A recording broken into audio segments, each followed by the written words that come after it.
Allez, 18h à Kinshasa, 19h dans l'est de la République démocratique du Congo, 19h au Lualaba. L'heure à laquelle nous vous convient à suivre cette tranche Kinshasa direct. On va parler du processus électoral de la rentrée scolaire avec Patriarche Lorola, les députés nationaux. Il sera avec nous pour épiloguer sur cette question. Et aussi, on va parler des élections. Matata, officiellement candidat, Lorraine Capende, qui est membre de LGD Lualaba. Mais bien avant cela, de l'autre côté, nous avons Iselona Joël. Bienvenue à vous, Iselona. Merci Jean-David Kilolo, bonsoir à tous, place à l'actualité.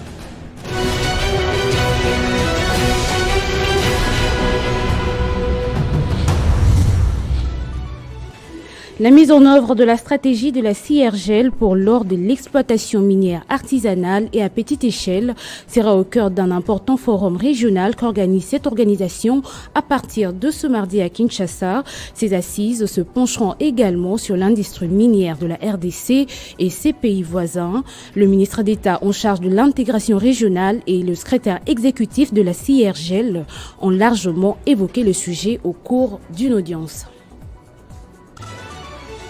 Après 3 jours de détention illégale au cachot du commissariat provincial de la police à Kinshasa, le directeur de publication adjoint d'actualité.cd, Stanis Boujakera, a été transféré ce lundi en septembre au parquet de grandes instances de la Gombe. Il est accusé de propagation de faux bruits et de diffusion de fausses informations pour un article publié par Jeune Afrique mettant en cause les renseignements militaires dans l'assassinat de l'ancien ministre Chéribin Okende, même s'il n'est pas l'auteur de l'article.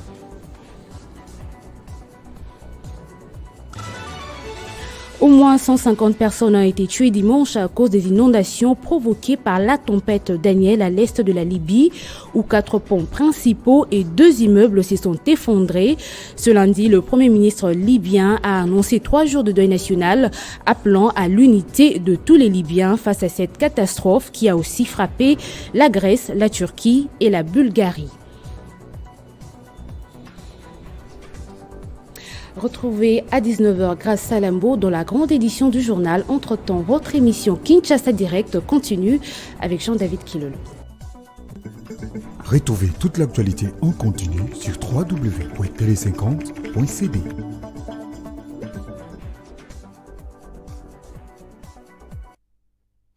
Voilà, merci. Le rendu est pris dans moins d'une heure. Tout de suite, on va recevoir le Patriarche Lorola pour parler de la rentrée scolaire, et parler aussi du processus électoral. C'est tout de suite.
C'est la deuxième semaine que le ministère de l'EPST a lancé la rentrée scolaire sur toute l'étendue du territoire national. Nous allons voir au niveau de Bukundu, parler aussi du processus électoral avec le Patriarche Lorola. Bienvenue. Merci beaucoup, Jean-David. Tout à l'heure, ça sera la rentrée, la session de mars. Comment vous vous comportez? Comment est votre morale?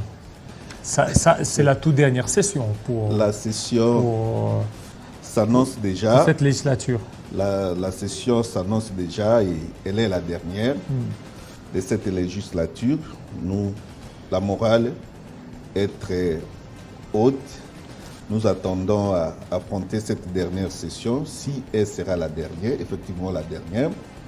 Et le souhait est qu'on puisse accorder la priorité aux matières qui touchent la vie de nos concitoyens. Voilà. Donc, ici, ça ne serait que session budgétaire. Hein? Bon, la loi qualifie cette session d'une session essentiellement. Ça ne dit pas, quand la loi dit essentiellement, c'est-à-dire une session concentrée sur le budget, mais cela n'empêche pas aux parlementaires de parler, de discuter d'autres questions. Mais pour moi, je dis, quand je parle des questions essentiellement sociales, le budget concerne la société et pour nous qui sommes de l'éducation, nous voudrions qu'on aborde des questions qui touchent la vie des enfants à l'école. Surtout là, je parle de la loi cadre. Cette loi cadre pose énormément de problèmes. La loi cadre sur quoi?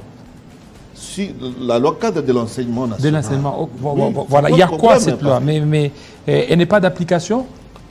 La loi, elle est là, mais elle est très, très mal appliquée.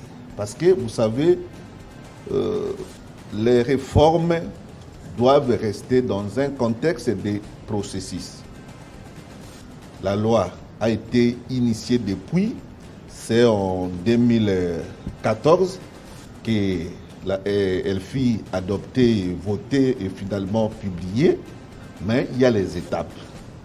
Au niveau de l'application, il se pose des problèmes parce que il y a ce que nous pouvons appeler les mesures d'application pose problème et d'aider, vous savez, lorsque une loi est dans l'élaboration au chantier, il y a beaucoup de choses qui interviennent. C'est-à-dire, parce que la loi n'est pas exclusivement pour les juristes, soit pour les spécialistes de ces domaines. Tout le monde, parce que si vous prenez comme la loi cadre sur l'enseignement, c'est la commission socio qui s'en occupe. Vous avez les philosophes, vous avez des économistes, vous avez ceux qui ont fait des séances de l'éducation et tout ce monde. Et chacun, parce que l'Assemblée, c'est les débats. Si quelqu'un défend une situation à tel point qu'il vous convainc, vous l'adoptez. Mais s'il faut voir l'effectivité, parce que nous sommes devant les temps, je vais illustrer les cas. Si vous prenez les questions qui concernent les évaluations, ce que nous appelons examen d'État, et examen, l'autre est là, TENAFEP ou TENASOP. Ces examens viennent pour sanctionner la fait d'un cycle. C'est-à-dire des cycles primaires et les cycles secondaires. Mais ici, nous sommes sans ignorer l'an 2012 jusqu'à 2013, nous avons procédé à une réforme où il y a eu les appellations des 7e, 8e.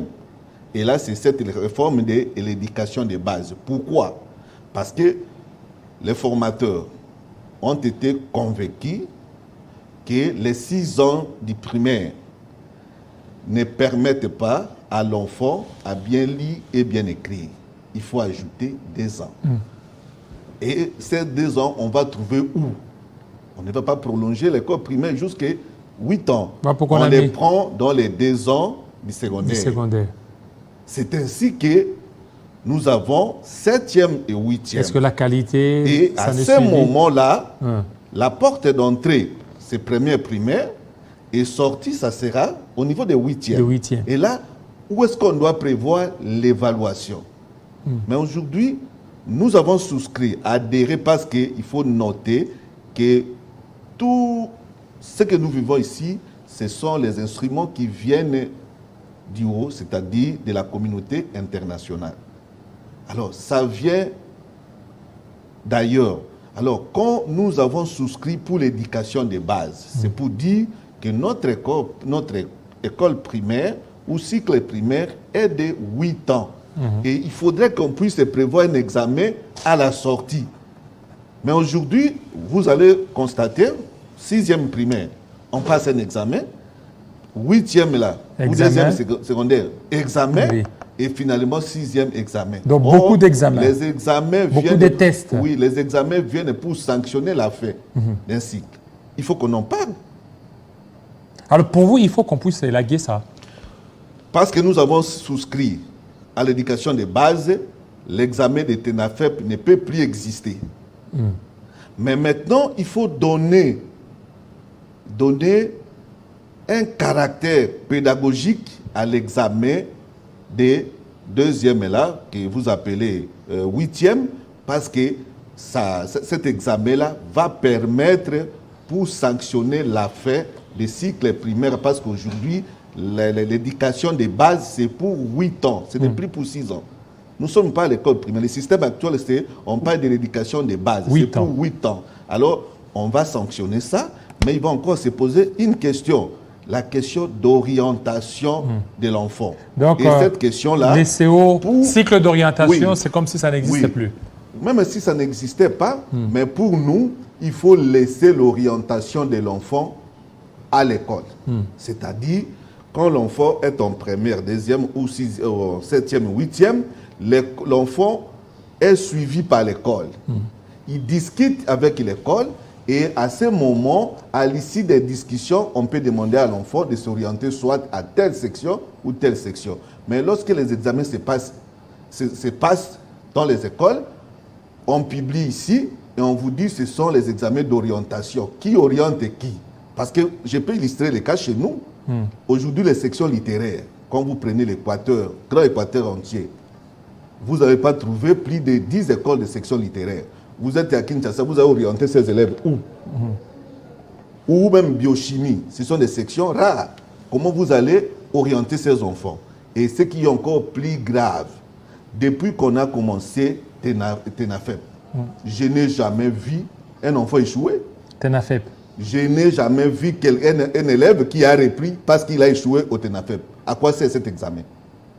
Vous voyez? Et donc pour vous, il faut qu'on puisse élaguer TENAFEP. Ces examens aujourd'hui pèsent encore sur la République. Si vous avez suivi, non, les inspecteurs réclament. Ils doivent réclamer. Ils réclament sur quoi? Les examens qui n'ont pas d'efficacité. Parce que depuis que ces enfants ont commencé à passer ces examens, on ne dit pas qu'ils doivent échouer. Mais il n'y a pas d'échec parce que ces examens se passent dans les conditions que nous connaissons. Ça, c'est un fait. Et un fait aussi pédagogique, c'est quoi? C'est ce que ces examens, même si vous prenez les examens d'État, vous avez suivi les scandales. Il y a les enseignants qui ont dénoncé. Et moi aussi, je soutiens ces enseignants. Je vous dis, les questionnaires. Il y a les questionnaires très mal formulés, très mal posés. Les questionnaires j'ai suivi de TENAFEP ou bien de Kinshasa. TENASOP. À tous les niveaux, on pose très mal les questions. Parce que vous savez, c'est une science, toute une science pour poser des questions. Aujourd'hui, parce qu'il y a des couacs au niveau de l'inspection qui composent cet examen. Et la conséquence, c'est que vous avez suivi l'histoire de Bossangani et tout comme ça. Les enfants appliqués, ils n'ont pas obtenu. Et par ailleurs, c'est là où il n'y a pas d'enseignants, où nous avons les lauréats. Et c'est très c'est très problématique. Parce que cet élève n'a pas d'enseignant. Son enseignant, c'est qui? C'est quelqu'un qui a fait les humanités, qui ne sont pas agréés pour enseigner. Et il a ses vieux cahiers, il n'y a même pas de livres. Et il se débrouille comme ça. Et à la fin, nous avons des lauréats. 75, 80, et ainsi de suite. Ce sont des perturbations que nous ne devons plus continuer à supporter. Il faut donner une bonne architecture. Alors, et vous? Oui. Alors, chez vous, au niveau de Bokundou, il y a déjà la rentrée. La rentrée scolaire, est-ce qu'il y a l'inquiétude là-bas? Les élèves et les enseignants, comment ont-ils accueilli cette nouvelle année? La rentrée a été annoncée par les ministères ou par les ministres du pouvoir central ici. Mais ce que nous devons aussi retenir, c'est-à-dire Kinshasa, Lubumbashi et Congo central parfois, ce n'est pas Congo. Pourquoi? Parce que la rentrée scolaire, c'est une activité qui se prépare. Et cette préparation doit atteindre les acteurs principaux. C'est-à-dire, vous prenez l'élève, l'enseignant et les parents. Mais ici, chez nous, une fois qu'on appelle les gens en Mbouela, où ils sont internés ici, pour revue à Noël, et on dit, nous avons préparé la rentrée, c'est un problème. Moi, je vous dis, aujourd'hui, ce n'est pas seulement Bokungu, à Bassankoussou, Bokungu et ailleurs, on n'a pas encore repris. Pourquoi? Parce que ça a été très, très mal préparé. Comment vous pouvez penser, les gouvernements qui a déjà payé les mois d'août jusqu'alors, je vous dis, à Bokungu, ce n'est pas encore payé. Et pourquoi ça? Pourquoi? Parce que c'est un problème de débancarisation? Non, ce n'est pas la bancarisation. Ça, j'ai suivi même cette réponse des Caritas au niveau de la radio Top Congo. Les enseignants, aucun enseignant n'a demandé au gouvernement d'aller chercher les banquiers pour bancariser l'argent. C'est le gouvernement qui a pris la responsabilité auprès des banques et sa responsabilité ne doit pas s'évanouir en donnant l'argent aux banques. J'ai suivi pour dire non, le gouvernement s'est acquitté de sa tâche. Non. Le gouvernement, sa tâche ne se limite pas seulement à prendre l'argent et donner à des banques. Les banques font la continuité du gouvernement. C'est au ministère des tutelles de suivre, avant que la rentrée ne commence, s'assurer que l'argent des 7e, 8e mois sont déjà auprès des enseignants. Ça c'est dans leurs attributions. Mais quand quelqu'un, il se dédouane pour dire non, le gouvernement a déjà donné l'argent à la banque, et ce n'est pas notre problème, c'est le problème des enseignants, de nous les parents, des élèves. Non. Alors, nous, on n'a pas demandé aux gens de donner aux banquiers l'argent, ou à ces banques. Quand on donne l'argent à la banque, il faut aller jusqu'au bout. Caritas, vous avez reçu l'argent. Maintenant, à quel niveau l'argent se trouve pour Bassankoussou ou pour Bokungu, parce que c'est autour des diocèses. Mais quand vous résumez ça, tout simplement parce que vous avez donné l'argent. Et maintenant, la rentrée scolaire patauge. Voilà, alors ça patauge la rentrée scolaire. Mais parlons maintenant du processus électoral. D'ici là, ça sera les élections générales. Déjà, la Commission électorale nationale indépendante a convoqué l'électorat pour la présidentielle. Il y a déjà même des candidats qui ont déposé leur candidature. Monsieur Patriarche Lola, vous êtes député national. Enfin, les élections, vous êtes prêts? Oui, je vais donner la réponse à cette question, mais que je puisse évacuer tout ce qui concerne la rentrée scolaire. Allez-y. Vous savez, nous, parce que nous sommes de l'intérieur, des provinces, et nous ne pouvons pas rester comme ça, embarqués, emportés par les gens de Kinshasa et Lubumbashi. Vous savez que ces élèves-là, aujourd'hui à Kinshasa, on peut prétendre dire qu'il y a la rentrée, mais nous savons comment les choses se passent ici. Mais ici à Kinshasa, vous avez les enseignants compétents qui, aux côtés de leur maison, il y a des bibliothèques où ils peuvent facilement rencontrer des livres là où ils sont, mais chez nous qui enseignent là-bas. Ce sont des gens qui ne sont pas qualifiés et c'est les gouvernements qui occasionnent ça. Parce que chez nous, au Congo, l'enseignant, c'est celui qui sait lire et écrire. Or, l'enseignant, ce n'est pas dans les sens pédagogiques. Aujourd'hui, l'enseignant, nous parlons de l'enseignement apprentissage. Au sens didactique, c'est une ingéniosité, je dirais une ingénierie.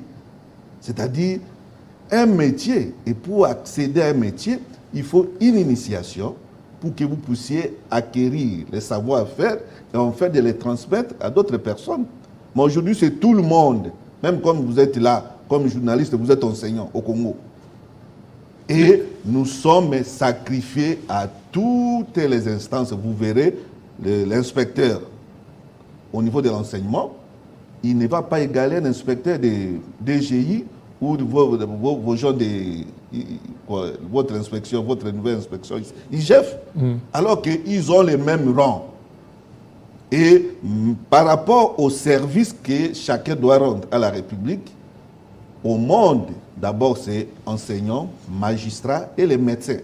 Ça, c'est ce que nous appelons les vocations. Alors qu'ici, ce sont des métiers. Alors qu'ici, c'est pas ainsi. C'est que c'est d'abord les politiques qui prennent le devant. Les politiques, ça, ce n'est pas les politiques. Quand moi, je vous parle de l'inspecteur de l'IGF, il est politique.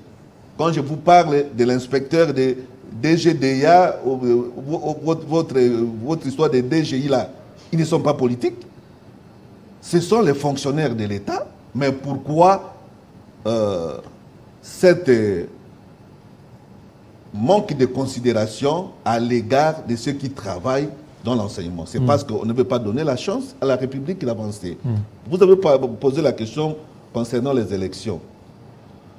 Moi, j'ai adhéré à un système, c'est-à-dire à l'Union sacrée, et que quand ils ont demandé que nous puissions aller aux élections, j'ai dit oui. Mais ici, comme acteur politique, je parle tout haut, ce n'est pas l'Union sacrée qui organise les élections, c'est la CENI.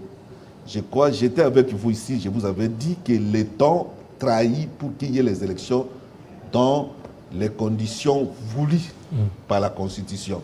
Mais aujourd'hui, comme la République n'a pas assez d'importance par rapport au poste que nous envions, donc, ce qu'il faut, c'est trouver ces postes et rejeter la République. C'est pourquoi nous courons derrière les temps indiqués par la Constitution. Mais il y a beaucoup de problèmes. Beaucoup de problèmes. Les premiers cas, je vous avais parlé des cartes ici. Des cartes, oui, effectivement. Mais il y a maintenant des duplicata qui sont là. Non, Jean-David, c'est faux. Je vous dis aujourd'hui là, la procédure d'obtention des duplicata ne va pas permettre aux Congolais, et surtout pour nous là-bas, nous, tout un territoire, un centre. Au départ, nous avions plus de 50 centres d'inscription. Vous ramenez ça à un centre, mais je vous dis, la qualité des cartes, de la carte que vous avez accordée aux concitoyens ne leur permettent pas de pouvoir se présenter soit devant les banques, soit pendant les jours du scrutin. Pourquoi? Parce que quand vous entrez dans le bureau de vote, la première des choses, on vous demande d'exhiber votre carte. Et quand vous allez présenter la carte, votre image ne correspond pas avec la photo qui est là. On va te chasser. Des deux, ceux qui sont là comme des ascenseurs, ils doivent prendre les numéros. Les numéros, c'est effacé. Il n'y aura pas, donc il y aura des scandales. Et les duplicata qui sont donnés? Il y a des duplicata. Il y a les duplicata, parce que la qualité, on a changé la qualité. Je vous dis que c'est impossible que tous les Congolais, tout Congolais qui a besoin de cartes puisse en avoir pendant la période des duplicata. Et un fait réel, c'est-à-dire quoi? Si vous prenez avant un mois, c'est-à-dire avant le mois de décembre, si vous prenez, vous aurez constaté les mêmes difficultés parce qu'on n'a pas amélioré les conditions, la qualité de cette carte. C'est la même carte qu'on nous donne qui a été abîmée après un mois ou après un mois et demi. Et à 3 mois, je ne crois pas que ça sera conservé. Et en plus, parce que la qualité n'est pas bonne pour tout le monde, il a fallu reprendre, donner à tout le monde, parce que la procédure des duplicata remonte depuis la CENI. Mais c'est pour ceux qui ont perdu. Mais aujourd'hui, c'est pour ceux qui détiennent les cartes abîmées. Ils sont très, très nombreux.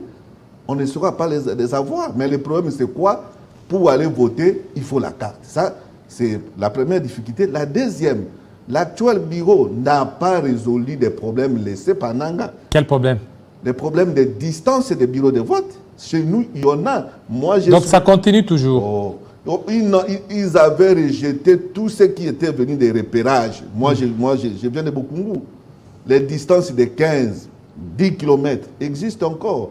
On peut aller à 15 km pendant 2-3 jours pour chercher la carte, mais on ne peut pas aller à 10 km pour voter parce que ce n'est pas important. On prend la carte parce qu'il y a les banques, il y a les MPS et ainsi de suite. Il faut que vous puissiez avoir une carte. Mais À quoi sert bon de parcourir 10 km et pendant la période pluvieuse pour aller voter? Donc, la CENI nous a mis dans les conditions très difficiles. Mais pour nous, si la CENI est consciente de nous amener aux élections, qu'elle nous amène aux élections. Mais si elle n'est pas consciente, nous allons tirer des conclusions, des conséquences après la période prévue. Parce que, vous savez, depuis l'impression des cartes et toutes ces opérations, c'est l'argent de l'État. Et on ne va pas laisser comme ça parce que vous avez dit que vous allez nous amener aux élections. Et finalement, si vous reportez, ce n'est pas le peuple congolais, parce qu'il nous avait rassuré qu'avec le temps, Kouamoutou, Rutshuru et les autres seront enrôlés. Jusqu'alors. Et vous allez voir, on a réparti les sièges. Mais lorsque vous prenez la loi, sur la répartition en rapport de la répartition des sièges, on dit nombre d'enrôlés divisé par les sièges. Mais la mathématique congolaise, on vous dit non, Rutshuru a autant. Mais il n'a pas d'enrôlés, comment il va avoir des sièges? Voilà. Donc il y a des enrôlés imaginaires. Non, nous avons piétiné la loi. Alors, les exigences de la CENCO, de l'ECC, des Fayoulou, ça vaut la peine? Bon, ce sont des concitoyens. La République nous appartient tous. Alors, maintenant, les pouvoirs organisateurs, c'est la CENI. Ben, si les revendications des autres sont fondamentales, c'est à la CENI de prendre en compte. Mais la CENI ne doit pas se comporter comme un organe qui n'a pas d'oreille, parce que la CENI n'organise pas les élections pour elle. Les élections, c'est pour les peuples, et les élections, c'est pour nous, les politiques, parce que nous concourons à ces élections. La CENI est là pour l'arbitre. Aujourd'hui, nous avons assisté à un match. RDC et Soudan. Et lorsque les joueurs eux-mêmes ne sont pas prêts, l'arbitre, c'est quoi? Mais la CENI, nous disons, c'est mieux. Si la CENI, parce que c'est la CENI qui nous a amenés dans ces processus. Vous voyez, ce qui est encore grave, les élections locales. La loi prévoit les communes, autant de communes. Vous convoquez l'électorat, nous on a déposé, nous avons notre liste de la commune de Bokungu, et le jour où on va déposer, 3 heures avant, il y a un communiqué pour dire non, les élections c'est juste que les chefs-lieux des provinces. Quelle est cette loi qui dit ça? Et là, c'est très dangereux. Mais ils ont tenu compte aussi de la faisabilité. Non, la loi, oui, mais il y a la faisabilité. La faisabilité, la lorsque pratique. Vous prévoyez les élections municipales, il faut prendre toutes les élections municipales. Parce que c'est ça la loi. Mais ils sont en train d'aller progressivement. Je ne parle pas des locales. Ils vont progressivement. Municipal signifie les maires et les bourgmestres. Mais vous prenez les maires de la ville et les bourgmestres des villes et vous dites ceux qui sont dans les communes, ils ne sont pas concernés. Ce n'est pas ce que la loi dit. C'est une violation. Et quand nous laissons passer ça, je vous dis, ils sont capables de faire les élections et de publier quand ils le veulent parce qu'ils ont cette largesse de se comporter comme des rois. Mais nous devons rester dans le cadre de la loi. Lorsque la loi dit municipale, si vous programmez qu'il y ait les élections à Gombe et à Limete, qu'il y ait aussi les élections dans les centres d'Ikela, Bwende et Bokungu. Alors, quand nous commençons à trier, à ce moment, nous sortons de la loi. La loi est universelle. La loi, ce n'est pas la raison. La raison est relative. Alors, dès lors qu'il y a déjà les candidats annoncés déjà au niveau de la présidentielle, c'est qu'il y a quand même une lueur d'espoir. Matata Pogno, les autres ont déposé. Nous faisons confiance à la CENI. Pas la CENI, moi j'ai fait confiance à la processus parce que depuis très longtemps, je viens de vous dire ici, chez moi, il y a des problèmes. Problèmes des cartes, parce que je vous dis, les jours des élections, les présidents des bureaux de vote, ce sont des rois. Ils ont à leur charge la police. Quand ils te chassent, tu dois partir, sinon on t'arrête. Alors, avec les cartes d'électeurs que nous avons, c'est un problème. Des deux, côté de sécurisation, nous n'avons pas la police chez nous. Moi, je vous dis, il y a quelqu'un, 3-4 jeunes garçons, ont barré la route chez moi, dans mon village, pendant plus de 3 semaines. Pourquoi? 20 km de Bokungu Centre, 10 km du chef-lieu de notre secteur. Et quand on appelle, comme moi j'appelle, on vous dit on n'a pas de moyens pour y arriver. Tout simplement parce que le nombre de polices, je ne sais pas si à Bokungu on dépasse 15 policiers. Et comment est-ce que vous allez sécuriser plus de 80 centres de vote? Parce que les élections, il suffit tout simplement pas. Il y a 15 policiers. C'est 15. Je ne crois pas qu'on dépasse. Le nombre dépasse 15 policiers. À Bokungu. Oui. Il y a combien de population là-bas? Population, c'est plus de 350 000. 350 000. Oui, c'est ça. Voilà, merci beaucoup, Patriarche Lola. Je pense que vos préoccupations sont entendues et ça sera fait très prochainement. Oui, nous sommes très sereins pour les élections. Et ici, je me permets de dire un mot en lingala pour que je sois bien écouté par ceux qui me suivent de Bokungu. Toza kolengela élection eza pona mboka na biso Bokungu eza mibale misatu te. Toza ko makambo eza koya mabe na bato oyo basi bakoli me bamizongisi lokola bana mike na songi na kosenga na nini. Toza papa moko mama moko baoyo nzambe akosala ke babima bako représenter mboka bao pe bako tikala vie ko continuer discours ya kokabola mboka makambo ya mobulu na mboka wana mutu moko ba jeune ba papa ba mama to adhérer na yango te tozala na bolingo parti politique na biso d'abord kombo nango Bokungu po nyonso ba appellation wana boeza ba nzela toza kozwa po tokutana tosengi kimia na mboka toza kobunda toza na mutu na gouvernement excellence Guy Lwando biso pe toza na assemblée biso pe toza kobunda muke na bomoko même soki toza parti politique moko te wane kokabola biso te mais toza mboka o ke tosenge toza na unité pour que bandeko baza zinga na biso bato sa biso pe lobby mboka na biso e ya munene tolengela ba élection soki senya ko organiser ba élection soki pe ko organiser te mboka pe ko changer et ko changer te alors to kokende liboso. Voilà, merci beaucoup, Patriarche Lola, surtout de votre passage. Nous allons recevoir une autre invitée tout de suite. Le monde change. Les temps paraissent incertains. Ce que l'on entend est souvent différent de ce que l'on voit. Alors, nous recherchons la vérité. Quand on ne rencontre qu'une partie de l'histoire, nous perdons confiance. À temps des crises, nos rêves, nos espoirs et nos souhaits d'un avenir meilleur dépendent d'une presse libre. Sur Télé 50, nous vous importons les nouvelles que les gens prennent les risques de voir.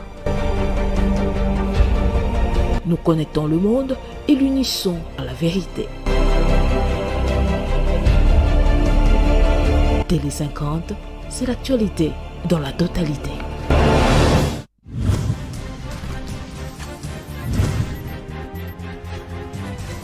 Nous avons besoin de dire aux enfants de Dieu que le fanatisme, le tribalisme et toutes ces antivaleurs-là mettront ces pays à plat, au bas niveau, même quand le diable ne serait pas là.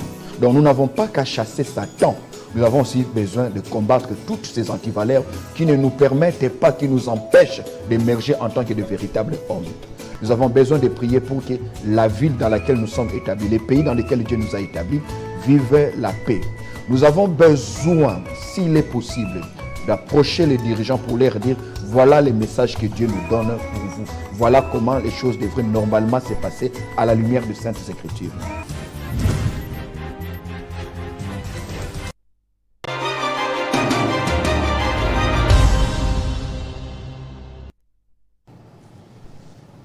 Voilà, on va parler de présidentielle à présidentielle 2023.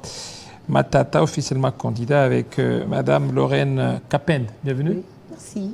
Voilà, venez de Lualaba. Oui, LGD Lualaba. oui. Alors, Matata, candidat, et pour vous, qu'est-ce que cela, ça traduit? En fait, ça traduit premièrement un signe de joie de voir le professeur Augustin Matata Ponyo lui-même à la CENI pour déposer sa candidature. En fait, c'est un signe pour nous très fort, pas seulement pour sa famille politique, mais pour tous les Congolais qui attendaient voir ces moments. Voilà, pour tout Congolais. Et maintenant, une fois qu'il a déposé, il y a cette affaire au niveau de la justice. Et vous n'avez pas peur?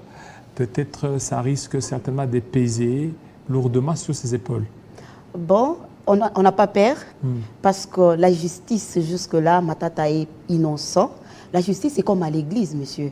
On peut appeler tout le monde d'aller à l'église et puis partir. On ne peut pas dévancer la justice. Nous, ce qui nous concernait, c'était déposer la candidature, chose qu'on a eu à faire. Et vous avez vu ensemble avec nous les samedis passés devant Kadima. On a déposé quand même notre candidat, Excellence professeur Matata. La joie était vraiment partagée. Je pense que même les journalistes qui attendaient voir ces moments étaient vraiment contents parce que voir quelqu'un qui a enduré pendant 2 ans et demi avec cette justice qu'on est en train de vouloir l'écarter pour les élections de 2000. Mais il a quand même déposé.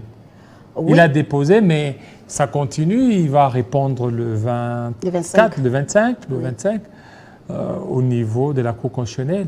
Mais vous ne voyez pas qu'on risque encore de l'écarter, surtout qu'il est candidat adversaire du président de la République, Félix Tshisekedi? En tout cas, nous ne voyons pas ça. Nous continuons avec la lutte. Peu importe ce que ça peut nous coûter, nous allons continuer et on n'a pas peur. Comme je venais de vous dire, la justice, c'est comme l'église. On peut inviter tout un chacun d'aller répondre à la justice. Chose que le professeur Matata n'a jamais hésité. À chaque fois qu'on l'invite à la justice, il a toujours été prêt. Or, d'autres personnes qui voulaient vraiment que l'excellence Matata ne puisse pas aller se présenter à la Cour constitutionnelle en l'appelant à tout moment pour le mettre beaucoup de terreur en disant si tu pars répondre, on risque de l'arrêter. Mais lui, il est prêt pour affronter tout ce qui peut l'arriver. Parce que c'est un homme qui ne veut pas travailler pour lui-même, il veut travailler pour le changement de notre pays. Et il peut même sacrifier toute une vie pour enfin que la victoire soit Alors aujourd'hui, ici au niveau de la Cour constitutionnelle, et quand on parvenait à les condamner, comment ça sera alors votre combat? Je vous ai dit, on ne peut pas dévancer la justice. Attendant au moment opportun, on viendra encore sur votre chaîne pour répondre à cette question. Oui, mais à l'allure où vont les choses, il y a un dénouement favorable en faveur de Matata? Je dirais oui. Je dirais oui. Il y a un dévouement en rapport avec Matata. Pourquoi? Parce que nous voyons que si aujourd'hui l'excellence professeur Matata continue à tenir main forte et la tête haute, c'est parce qu'il connaît ce qu'il veut faire. Et le président Tshisekedi sait qu'il a un morceau difficile à avaler. C'est comme ça, il continue à vouloir mettre de bâtons dans son roue. Les morceaux difficiles, comment? Très parce qu'il sait qu'aujourd'hui, il suffit tout simplement, parce que c'est lui qui a nommé tous les magistrats qui sont là. Il peut facilement, jouer avec son influence ou bien son cercle joue avec l'influence afin d'écarter Matata, accélérer les choses et puis condamner Matata. Bon, attendons voir. Donc pour lui, ce n'est pas un morceau dur. C'est un morceau dur. Si Matata n'était pas un morceau dur à avaler, et aujourd'hui on pouvait déjà lui voir à Makala. S'il tient la tête jusque-là... Non, mais cela montre que c'est la justice qui respecte beaucoup plus la procédure à la matière. C'est quelle procédure que la justice respecte? La justice est en train de tout faire pour que Matata puisse rentrer dans ses droits. Aujourd'hui, on a vu au niveau de 2 premières audiences, les avocats de Matata ont relevé les irrégularités et la Cour a accepté ça, ce qui montre qu'il y a une lueur d'espoir à ce sens. Oui, il peut y avoir, mais monsieur le journaliste, il y a une chose que nous devons savoir. Il y a certains combats, quand vous y entrez, il faut avoir des armes. Il y a certains combats, il ne faut pas y aller parce qu'on est président, parce qu'on a la Cour constitutionnelle, parce qu'on a la Cour de cassation, parce qu'on a les pouvoirs et les sceaux. Non, il faut voir sur quel terrain que tu veux aller. Parce que l'excellence Matata Ponyo n'est pas un n'est pas une personnalité qu'il faut aussi, qui va se laisser aussi faire par rapport à cette justice aussi longtemps qu'il connaît ses droits. Je vous assure que si aujourd'hui l'excellence Matata a cédé à leur manipulation, cette cour ne viendra plus sur ces dossiers des Boukangalonzo. Tout ça parce qu'ils continuent à refuser d'être dans leur camp et ils ne veulent pas se salir, ils ne veulent pas être dans ces sales draps parce que ils disent qu'ils sont du bon côté de l'histoire. Sales draps, c'est l'union sacrée. Oui, c'est l'union sacrée. Ce sont des sales draps. Parce qu'aujourd'hui, si on parle on prend les gens de l'union sacrée, qu'on les posait la question de savoir c'est quoi votre bilan, qu'est-ce qu'ils vous diront? Donc il n'y a pas de bilan. Il n'y a pas de bilan. Alors, au niveau LGD, votre parti, au niveau de Lualaba, est-ce que vraiment on entend parler de LGD? Parce que Lualaba, c'est Fifi Masuka, Lualaba, c'est autre chose, c'est beaucoup plus l'union sacrée que LGD, un parti de l'opposition. Ça, c'est vous qui le dites. Et c'est parce que vous êtes à Kinshasa. Mais laissez-moi vous dire que ce que vous voyez de Lualaba, c'est juste les images qu'on voit à Kinshasa. Il faut vivre dans les Lualaba pour comprendre la réalité. Je ne suis pas mandatée pour parler des Lualaba, mais je parle en tant que patriote. Les histoires au Lualaba ne vont pas comme vous le voyez à la télé. Non, parlons d'abord de votre parti, LGD, au niveau de Lualaba. En fait, notre parti, elle évolue très bien. Et pour ne pas dire que les Lualaba a seulement l'union sacrée, ça c'est faux. Les Lualaba, c'est un fief de l'opposition. Un fief de l'opposition, bien sûr que oui. Parce que si vous descendez aujourd'hui, faites même un micro-baladeur, vous allez comprendre que ce qui s'est dit tout haut, ce n'est pas ce qui s'est dit tout bas. Parce qu'aujourd'hui, pour savoir que la politique est acceptée ou bien un cas est accepté, il faut aller dans les fins fonds. Il ne faut pas aller dans les gens qui ont des vestes. Parce que ce sont des personnes qui flattent pour avoir quelque chose à mettre sur la dent. Il faut aller vers les gens que nous dirigeons. C'est eux qui vous diront, voilà, ici ou là-bas, c'est un fief de l'opposition ou de la Et comment majorité. LGD s'est imposé, s'est implanté au niveau de Lualaba, en dépit de l'union sacrée et d'autres forces en présence? En fait, comme on a toujours dit, il faut s'imposer. Parce que LGD, c'est un bébé, c'est un parti politique qui vient de naître. Il n'y a qu'une année et 4 ans. Mais si vous partez dans les Lualaba, vous posez la question de savoir les LGD, on vous parlera. Est-ce que les gens connaissent LGD au niveau de là-bas? Oui, les gens connaissent les LGD parce que la personne qui est à la tête du pays, du parti, l'excellence Matata n'est pas présentée. C'est un produit vendable, c'est un produit consommable. Et la personne qui est aussi à la tête du LGD au Lualaba, c'est une tigresse.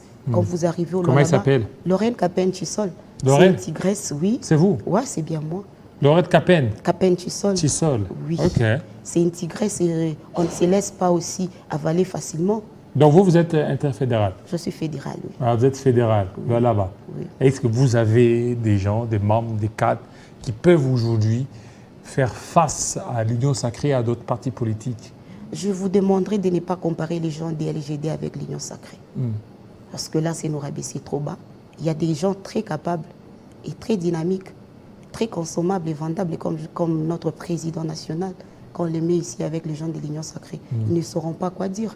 Parce que ce sont des gens que nous rencontrons avec dans les débats contradictoires. Après, ils vous disent, on n'a pas quoi dire.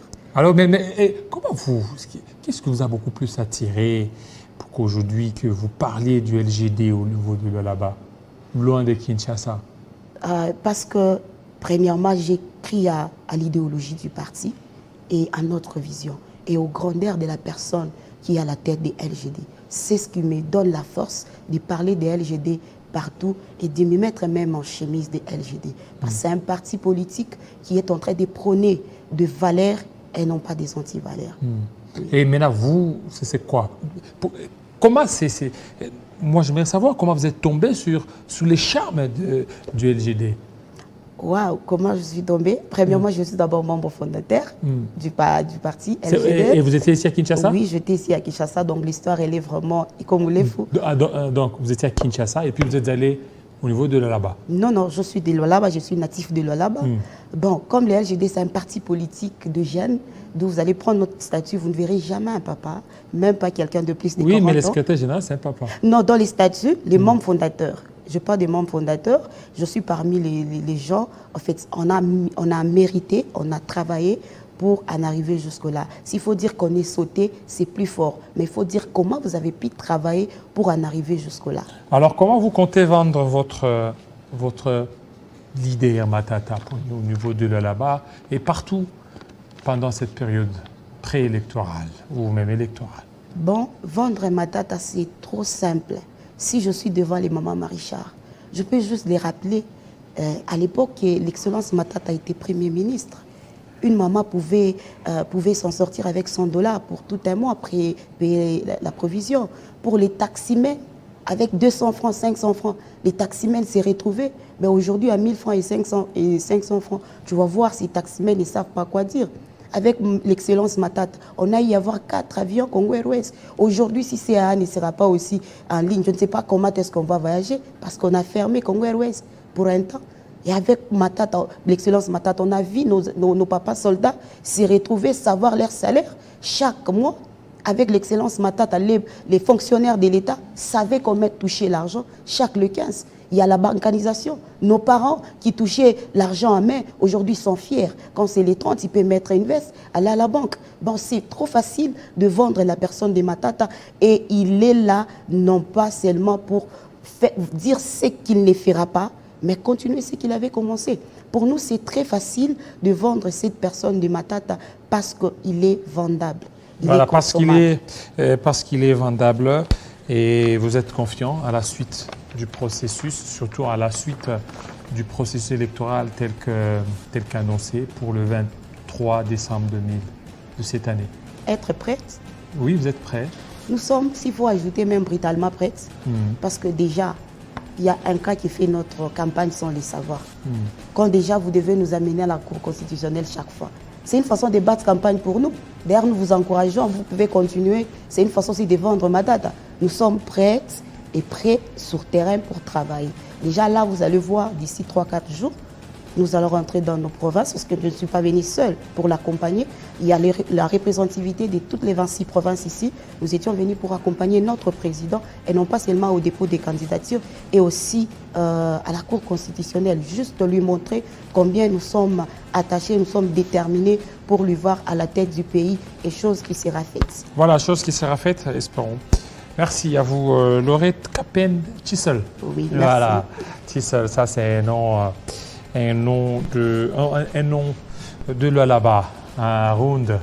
Voilà. Ouais, c'est pas seulement un round, mais c'est un nom du Lualaba. Le nom de Lualaba, tous les Congolais. Ouais. Voilà, merci beaucoup. Merci à vous, fidèles téléspectateurs, vous nous avez suivis. Vous avez raison. Restez branchés sur Télé 5 tout à l'heure. La grande édition des Grâces Salabo. Il sera 19h à Kinshasa, 20h au Lualaba. Portez-vous très bien. À très bientôt.